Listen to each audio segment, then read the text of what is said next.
How's it going, everyone? This is Mitchell Mander here, and welcome to another review of the Boruto anime. We're going to be covering episode 193 in today's review, and this is an adaptation of chapter 26 of the Boruto manga. So how was the episode overall in comparison to the manga? Well, before we get on to the review, if you like this type of content and you're new to the channel, be sure to like, subscribe, and hit that notification bell. Alrighty, on to the review. So before I get into the actual episode, I just want to say that the opening got an update, so we have version 2 of opening 8. Which has Boruto versus Kashinkoji, Sarada versus Delta, and Mitsuki versus Boro, which was all pretty nice. For the ending, I have to say I like the visuals in the ending. I don't think this ending is as good as the last ending, but I still think it's pretty good. It's nice to see Kawaki hanging out with Boruto, Sarada, and Mitsuki. I don't know, I thought it was pretty nice.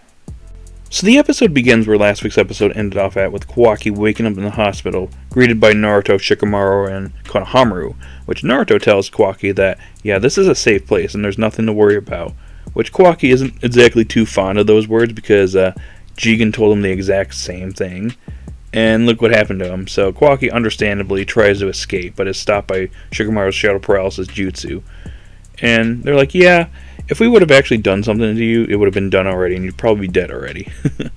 But Naruto ends up talking to Kawaki and eventually basically tells him that, yeah, from now on, or at least right now, you're going to be living with me since Kara's after you. So, yeah, you might want to get used to it. But Shikamaru was absolutely opposed to this because, well, we don't know anything about Kara. We don't even know if we can trust Kawaki. For all we know, he could be a spy. But Naruto kind of ensures Shikamaru that, yeah, this is why I'm the only one that's really qualified for this because, well, I mean, I'm a Jinchuriki myself, so I know exactly what he's gone through, but Shikamaru, by the way, I'm, like, really strong, so if anything happens, yeah, I'll be able to calm the situation down. So, yeah. But anyways, a 5-Kage summit is being held in which Katasuke is actually presenting his research and data on Kawaki and basically telling everybody about his abilities and what he's capable of, and also discusses the karma seal that's on him. They found out that it's called karma after Kashinkoji dropped that information way back when. And they conclude that, yeah, Kawaki's too dangerous to be let out of their sights. And Kara is after them, so we don't know exactly what Kara is capable of, or why they're after Kawaki, what their end goal is.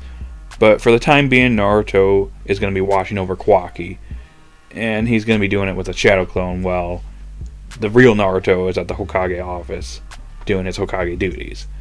And Gaara ends up sympathizing with Kawaki and agrees with Naruto, and also Darui since he was around Killer Bee. So, yeah, the 5-Kage end up agreeing to let Naruto supervise Kawaki while they kind of figure out a little bit more about Kara as time goes on and figure out what they're up to and why they want Kawaki. Now, there's a really nice segment in this episode in which Boruto visits Mujino's old apartment and goes to feed his turtle, because that's what he promised Mujino to do. And the turtle actually ends up biting Boruto, which was kind of funny. But Konohamaru shows up, and they have a really nice conversation about Mujino, which I think was a pretty nice send-off for the character. The two of them are kind of, talking about Mujino, basically reminiscing on the past. Boruto thinks about what Mujino told him when he visited his apartment, which was all pretty nice. Konohamaru actually ends up feeding the turtle, and ends up not biting him, so Konohamaru decides to adopt a turtle for Mujino, so I thought that was actually a pretty nice scene. Now, as Kawaki is heading back to Naruto's place to stay, he tries to escape from Naruto and does some pretty nice parkour throughout the buildings in Konoha, leaping across them, which was a pretty nice scene. But Naruto ends up catching up to him each time he tries to get away from him. So Kawaki realizes that it's pretty fruitless to try and get away from Lord Seventh, because every time he tries to get away from him, he immediately catches up to him, so he reluctantly heads back to Naruto's place. Now, with Kawaki back at Naruto's place, he's still being quite stubborn. He won't even tell Naruto and Hinata his own name. That's when Boruto shows up, and obviously he's not okay with this. Naruto tells him that, yeah, due to the circumstances of what's going on, yeah, Kawaki's going to be living here from now on. And Boruto wants none of this, because this kid, he caused a lot of commotion at Rutan. He hurt Sumier.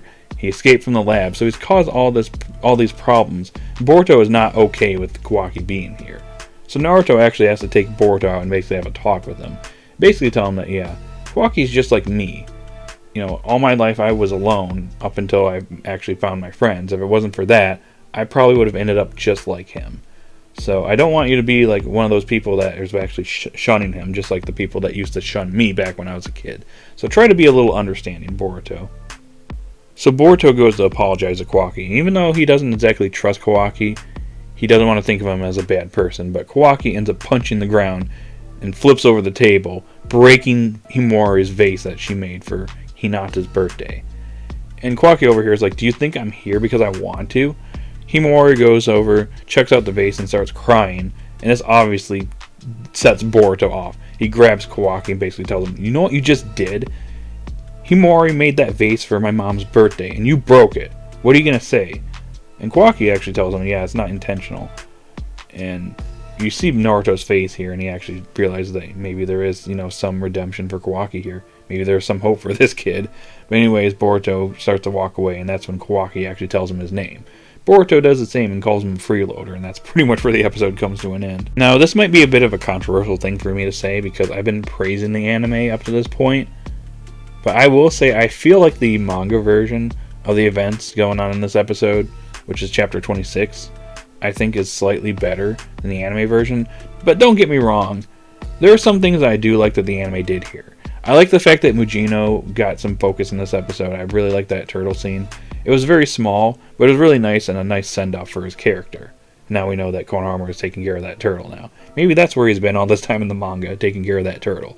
But jokes aside, I will say that there were some nice things I did like in this episode. I did like that father-son talk that Naruto and Boruto had, where Naruto is basically telling him about his situation and how it's similar to Kawaki's, and that Boruto needs to be a little bit more understanding. So I thought that was pretty nice. The parkour scene was actually extended as well. So, because that was a really brief scene in the manga, so I did like that detail that the anime added. That all being said, I have to say I'm pretty disappointed with the fact that the scene from the manga where Naruto goes into the Sage of Six Path mode in front of Kawaki was omitted here, because that was a pretty impactful scene, and I've been waiting almost 3 years to see it get adapted, and to see it get omitted like this is pretty disappointing. Don't get me wrong, the Naruto-Boruto scene was nice in this episode, but I've been waiting 3 years for that, and not getting to see that, yeah, that was pretty disappointing. And look, I get it. Kawaki already witnessed Naruto in this form just 2 episodes earlier, so it wouldn't have come as much of a surprise to him, but I still think the anime could have actually shown off this scene and still had these, maybe not as much impact as the manga scene had, but it still would have had impact. Because not only is it a cool scene, but the fact of the matter is, Kawaki actually comments on Naruto being comparable to Jigen in terms of strength. Now, Jigen at this point in the manga, and honestly at this point in the anime, we don't really know what he's capable of at this point. So, if you're an anime only, you have no idea how strong Jigen is or how much of a threat he is. In the manga version, Kawaki straight up says that Naruto is comparable to Jigen in terms of strength. I mean, obviously I'm going to just say right now not to get into too much spoilers, but that's not exactly true. But Naruto is still really strong, so Kawaki realizes that he can't escape from him. But for me, again, I just want to say that was a good way to basically measure Jigen's power up to Naruto, to just see how much of a threat Jigen is to the world, and that he stacks up to somebody as strong as Naruto. Now, if you're someone that's okay with this scene being omitted from the anime, I disagree, but I will respect your opinion.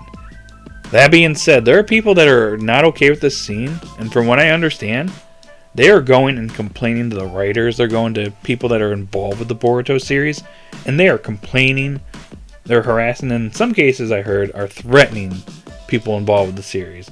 And I have to say, if you're someone that's doing this, please stop immediately. This is not okay behavior. This is just a show. This is fiction. It's not real life. You don't need to go and harass others because you didn't get your way. Look, I'm disappointed that this scene wasn't adapted into the anime, but do you see me going and harassing others? No. Just leave it at that. It happened. Move on. Don't go and harass and threaten others because you didn't get your way. And to anybody that sees this type of behavior, please report it immediately. We don't need this happening. The people that are working on the series are working really hard, and most of the time it's not their decision to make, so please don't go and harass people involved with the series. Please be as respectful as possible. Just a little PSA from me. Alrighty guys, that's all I got for this episode review. So overall, I thought this was a goodish episode. I'd say it's maybe like a 7 or a 7.5 out of 10. So, pretty good episode set up to Kawaki living with the Uzumaki family. So, I'm interested to see how the anime adapts the series from here, from the manga. Anyways, what did you guys think of the episode? Did you love it? Did you hate it? I want you to post your thoughts in the comment section down below. If you're new to the channel, Be sure to like, subscribe, and hit that notification bell. And I will talk to you all later. If you celebrate Easter, have a happy Easter. And for everybody else, have a great day.